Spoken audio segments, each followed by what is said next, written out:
Now we're moving on to key point number 5. This key point is about protein digestion and absorption. Again, just as we've done with each macronutrient, we're taking a close look at how we break down that protein and then absorb it into our body. Digestion of protein does not start in the mouth. Let's take the example of a piece of cheese. We put that in our mouth, and cheese is high in protein.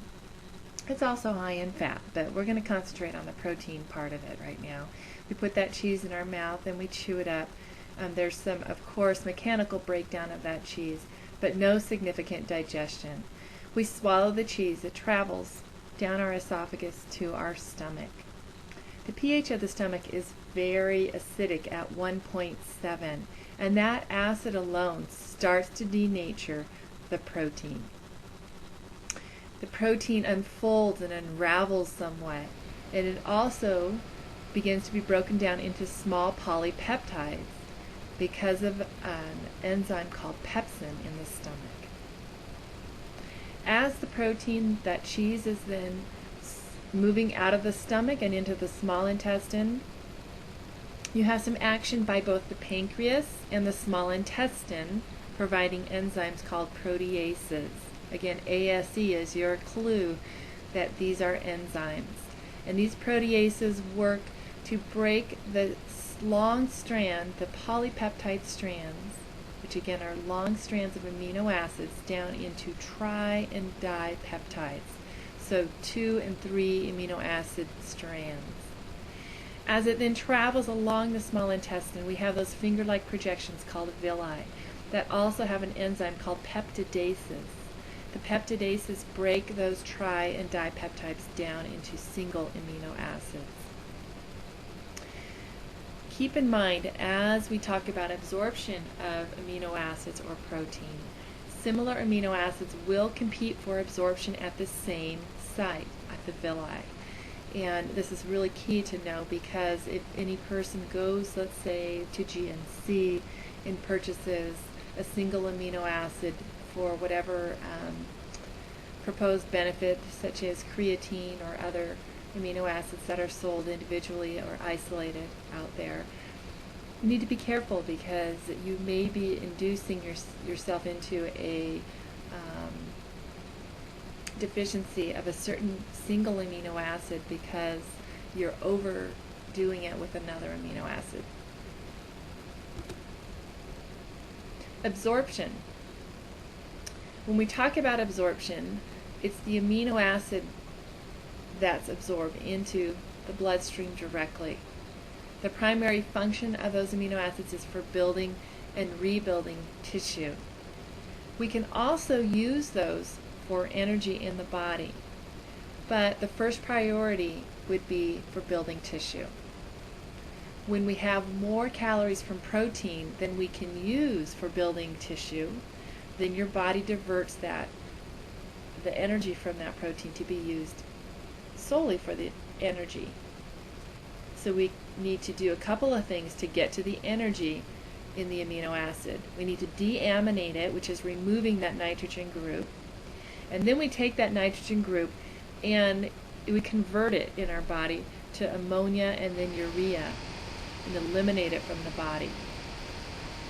Keep in mind the body needs approximately 900 calories per day from any source to spare protein tissue in the body from being broken down and used for energy.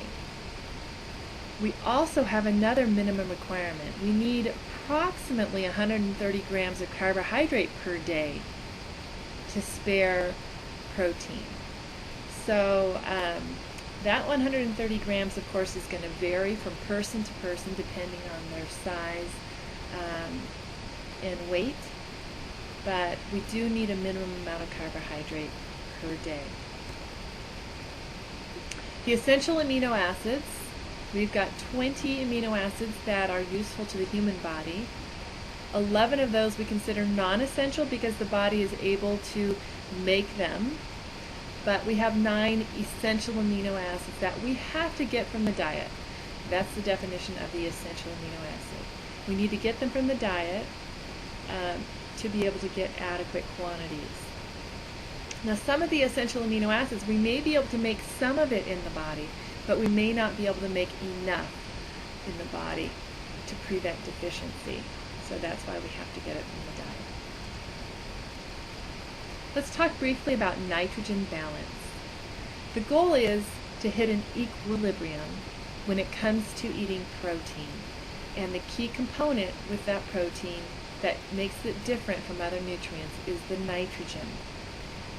We want the nitrogen that we take in our diet to equal the nitrogen that is going out or being excreted, meaning that there's some breakdown of tissue constantly going on. We can use the example of the cells in the GI tract turn over every 3 days.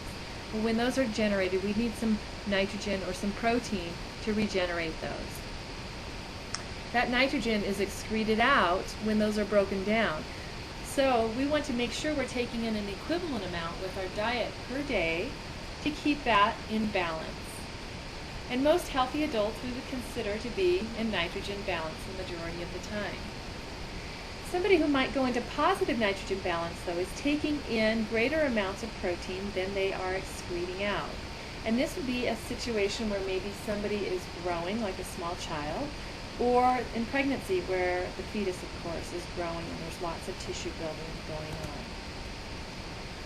on. Negative nitrogen balance, on the other hand, is when there's less nitrogen going in than is coming out.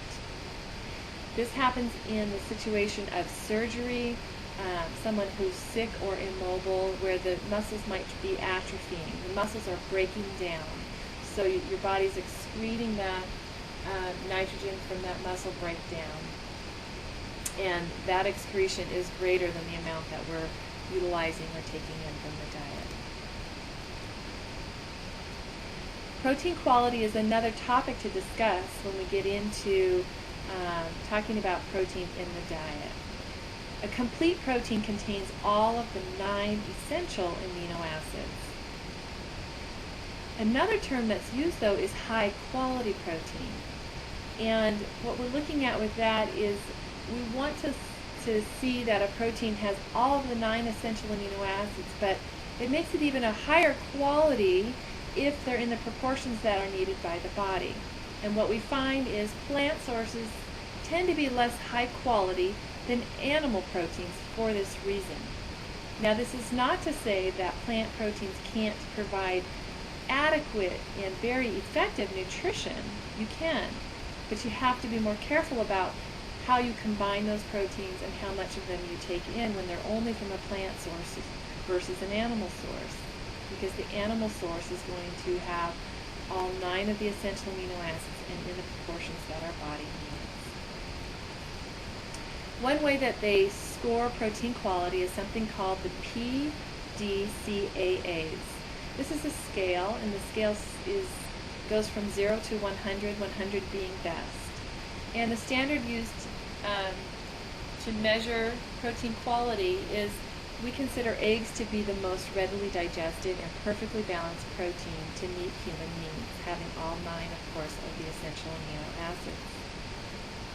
With 100 being the best score, you'll see that the foods fall in different scoring ranges depending on the digestibility and the completeness of the protein. We've got fish here, which is 75 to 90. Corn, which is a plant-based protein, therefore it gets a 40. Soy, on the other hand, is one of the plant proteins that is an exception to the rule, and it scores a 94. And that's why soy protein, one of the reasons that it's gotten so much more attention in our food supply. Regardless of the quality of protein, though, the body uses protein for energy if it's deficient in total calories. So let's say we only had protein in our diet, we didn't take in carbohydrates or fats. Kind of difficult to do that, but let's just say that that was going on. And we're wondering, we're getting all this extra protein, is it going to build extra muscle? What's it going to do? Well, your body first and foremost needs to have energy or calories. It's going to take that protein and it's going to use that protein for calories regardless. where it needs calories, it will use it for that. If it needs some protein for building tissue, then it will send it to that function. But we need to realize that protein it's kind of a waste to take in extra protein, because your body just removes that nitrogen group, and it has to actually do a little more work to put it into its needed spot, which is as energy. Protein requirements for all the macronutrients. Now that we've finally hit on our last macronutrient, which is protein, here's kind of the general dietary goals. Now keep in mind, the goal varies depending on each individual. We're talking broad-based goals right now. Someone with diabetes might want to look at slightly modifying this ratio. Somebody who's an athlete who does marathons and that type of workout would also look at a different ratio. 10 to 15% of our calories should come from protein generally, 45 to 65% of our calories from carbohydrate, and 20 to 35% from fat. The RDA for protein is 0.8 grams of protein for every kilogram of body weight. Now you will need to know this for your quiz, how to calculate the amount of protein based on a certain body weight. So if you have a 170-pound person, how would you find out how much protein that person needs for the day? Well, first off, of course, using your textbook, you could find out that 170 pounds, you can convert that to kilograms by dividing 170 by 2.2. And that would give you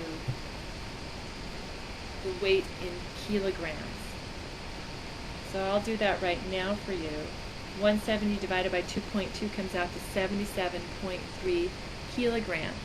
And then you would take that number and multiply it by 0.8, and that gives you approximately 62 grams of protein would be the recommended intake for this 170-pound person per day. Know how to do that for the quiz, and have your calculator with you when you're taking the quiz this week. Again, here's another example of calculating your own protein needs. So you take your weight in pounds, convert it to kilograms by dividing your weight in pounds by 2.2, and then multiply by 0.8 to find out how much protein you need in your diet daily. I have on the right-hand side a little diagram to show you just general references so you can get a feel for how much protein and how easy it is actually to get adequate protein in our diet. 1 ounce of meat, chicken, or fish typically gives us about 7 grams of protein. Now keep in mind, if you go to a restaurant, that serving size is probably going to be at least 6 ounces of meat. So a deck of cards represents 3 ounces of cooked meat. Most restaurants are serving us at least the size of 2 or 3 decks of cards.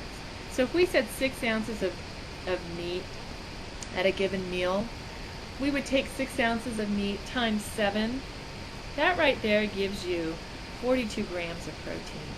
And then you add a cup of milk to that meal, you've got 50 grams of protein. And you add a couple of grain servings, you've got almost getting up to 60 grams of protein for that one meal. It's pretty quick, as you'll see, to reach our protein goals. I encourage you to kind of play around with this so you can get more familiar with the true protein amounts in our diet and what the recommended intake for you is. A reminder that even for athletes, most of us get plenty of protein from our food. So sometimes what happens is people start working out and then they go, I guess I should start taking more protein because I'm working out.